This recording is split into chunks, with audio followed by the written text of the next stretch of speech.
தேவனுடைய பிள்ளைகளே, இயேசு கிறிஸ்துவின் விலையேறப்பட்ட நாமத்திலே உங்களை நான் வாழ்த்துகிறேன். எல்லாரும் சேர்ந்து ஒரு பாடலை பாடி ஆண்டவரை துதிக்கலாம்.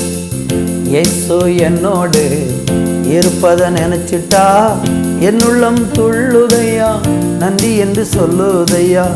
என்னுள்ளம் துள்ளுதையா, நன்றி என்று சொல்லுதையா. ஆஹா ஓஹோ ஹோ லலலலா அல்லேலூயா. ஆஹா ஓஹோ ஓஹோ லலலலா அல்லேலூயா. கவலை கண்ணீரெல்லாம் கம்ப்ளீட்டா மறையுதம்மா, கவலை கண்ணீரெல்லாம் கம்ப்ளீட்டா மறையுதம்மா. பாவங்கள் நீங்குதையா, பரலோகம் தெரியுதையா. பயங்கள் நீங்குதையா, பரலோகம் தெரியுதையா.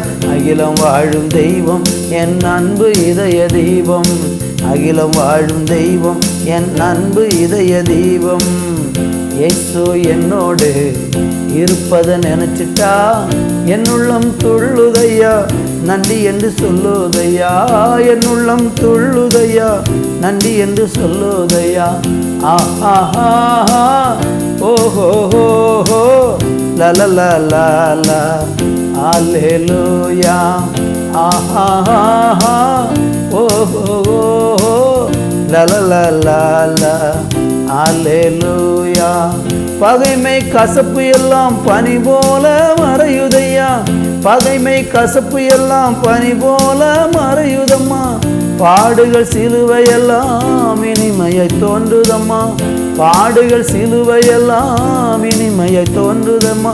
அகிலம் வாழும் தெய்வம் என் அன்பு இதய தீபம், அகிலம் வாழும் தெய்வம் என் அன்பு இதய தீபம். இயேசு என்னோடு இருப்பதை நினைச்சிட்டா என்னுள்ளம் துள்ளுதையா, நன்றி என்று சொல்லுதையா. என்னுள்ளம் துள்ளுதையா, நன்றி என்று சொல்லுதையா. ஆஹா ஓஹோ ஹோ லலலலா அல்லேலூயா. ஆஹா ஓஹோ ஹோ லலலலா அல்லேலூயா. நன்றியோடு துதிக்கிறோம், நன்றியோடு துதிக்கிறோம். நீங்கள் எங்கள் கூட இருப்பது எங்களுக்கு சந்தோஷம். நீங்கள் எங்கள் கூட இல்லாமல் இருந்தால் நாங்கள் சோர்ந்து போய்விடுவோம். அன்றைக்கு சீசர்களை பார்த்து நீங்கள் சொன்னீங்க, வனாந்தரத்தில் அவங்க சோர்ந்து போவார்கள் என்று சொல்லி அவங்களை அருமையாக ஆண்டவரை போஷித்து வழி நடத்தின தெய்வம் எங்களையும் நடத்த வல்லவராயிருக்கிறதற்காய் நன்றி.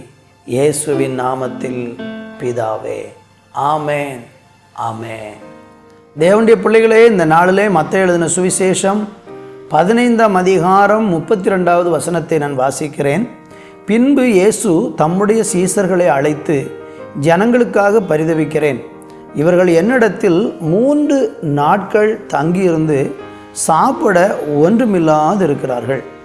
இவர்களை பட்டினியாய் அனுப்பிவிட எனக்கு மனதில்லை, வழியிலே சோர்ந்து போவார்களே என்றார். அன்பு தேவனுடைய பிள்ளைகளே, இந்த வேத பகுதியை நம்ம படிக்கும் பொழுது இயேசு கிறிஸ்துவின் இடத்துல 3 நாட்களாக தங்கியிருந்து அவருடைய வார்த்தைகளை கேட்டுக்கொண்டிருந்த ஜனங்கள். வனாந்தரமான ஒரு இடத்துல நிறைய மக்கள் கூடியிருக்கிறாங்க. அந்த ஜனங்கள் அன்றைக்கு கர்த்தருடைய வார்த்தையை கேட்பதற்காக தேவனுடைய சமூகத்தில் வந்து 3 நாட்கள் அங்கே தங்கி கர்த்தருடைய வார்த்தையை கேட்டுக்கொண்டிருக்கிறாங்க. அப்படி கேட்டுக்கொண்டிருக்கும் பொழுது வார்த்தைகளெல்லாம் பிரசங்கித்து அவர் முடித்த பிறகு அந்த ஜனங்களை அனுப்பி விடுவதற்கான வேலை வந்தபோது இயேசு சீசர்கள்ட்ட சொல்கிறாரு, இவர்களை வெறுமையாக அனுப்பி விடுவதற்கு எனக்கு விருப்பமில்லை. ஏனென்றால் இவங்க வழியில் சோர்ந்து போயிடுவாங்க. காரணம் 3 நாட்கள் அங்கே ஒன்றுமே சாப்பிடாம இருக்கிறார்கள் என்று நாம் அங்கே பார்க்க முடிகிறது. கர்த்தருக்கு ஸ்தோத்திரம். உடனே சீசர்கள் அதற்கு என்ன சொல்கிறாங்கன்னா, 33வது வசனம் சொல்லுகிறது, அதற்கு அவருடைய சீசர்கள், இவர்கள் திரளான ஜனங்களுக்கு, இவ்வளவு திரளான ஜனங்களுக்கு திருப்தி உண்டாகும்படி வேண்டிய அப்பங்கள் இந்த வனாந்தரத்திலே நமக்கு எப்படி அகப்படும் என்றார்கள். அப்படி நம்ம பார்க்குறோம். சீசர்கள் சொல்கிறாங்க, இவ்வளோ பேருக்கு நம்ம எப்படி சாப்பாடு கொடுப்பது என்று சொல்லி அவங்க ரொம்ப குழம்பி போயிருக்கிறாங்க. ஆண்டவர் இயேசு உடனே என்ன சொல்கிறாருன்னா 34 அதற்கு இயேசு, உங்களிடத்தில் எத்தனை அப்பங்கள் உண்டு என்று கேட்டார்.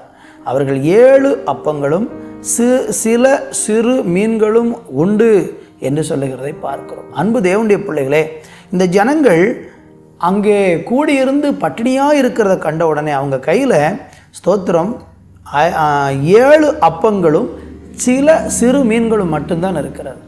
அதை உடனே இயேசு அண்டைக்கு அவங்க கொண்டு வந்தாங்க. ஜனங்களை பந்தியில் அமர சொல்லிவிட்டு அந்த அப்பத்தையும் அந்த மீனையும் ஆண்டவர் எடுத்து அதை ஸ்தோத்திரம் பண்ணி அதை பிட்டு சீசர்களுக்கு கொடுத்து, நீங்கள் இதை ஜனங்களுக்கு கொடுங்கள் என்று சொல்லி ஆண்டவர் சொன்ன உடனே அவங்க எல்லாரும் என்ன செஞ்சாங்கன்னா, அந்த ஜனங்களுக்கு எல்லாம் அந்த அப்பத்தை பகிர்ந்து கொடுத்தாங்க. எல்லாரும் சாப்பிட்டாங்க. 7 கூடை மீதி எடுக்கிற அளவுக்கு அது பெருக்கமடைந்தது. அன்பு கர்த்தருடைய பிள்ளைகளே, இந்த நாட்களிலையும் கூட நம்முடைய வாழ்க்கையிலையும் இது மாதிரி ஸ்தோத்திரம் நிறைய நேரம் நெருக்கப்படுகிறோம். சில நேரங்களில் நம்ம தேவைகளுக்காக நம்ம தயங்கி போய் நிற்கிறோம். ஆனால் அந்த தயங்கி நிற்கிற நேரத்தில் நம்ம ஆண்டவரிடத்திற்கு வந்தால் தேவன் நம்முடைய எல்லா விதமான தேவைகளையும் திருப்தியாக நிறைவேற்றி சந்திக்க அவர் வல்லவராக இருக்கிறார். கர்த்தருக்கு ஸ்தோத்திரம். அங்கே 4000 பேர் அந்த 7 மீனையும் 7 அப்பத்தையும் சில மீன்களையும் கொண்டு சாப்பிட்டு மீதமும் அவங்க 7 கூட எடுக்கிற அளவுக்கு கர்த்தர் அவங்கள ஆசீர்வதிச்சார். அன்பு தேவனுடைய பிள்ளைகளே, உங்கள் வாழ்க்கையிலும் ஒருவேளை நீங்கள் பொருளாதாரத்தில் பூமிக்குரிய தேவைகளில் நீங்கள் ரொம்ப சோர்ந்து போய் ஐயோ என் தேவைகளை எப்படி நான் நிறைவேற்ற போகிறேன்னு கலங்கி போயிருக்கீங்களா? நீங்கள் மனுஷங்கிட்ட போய் கையேந்தாதீங்க.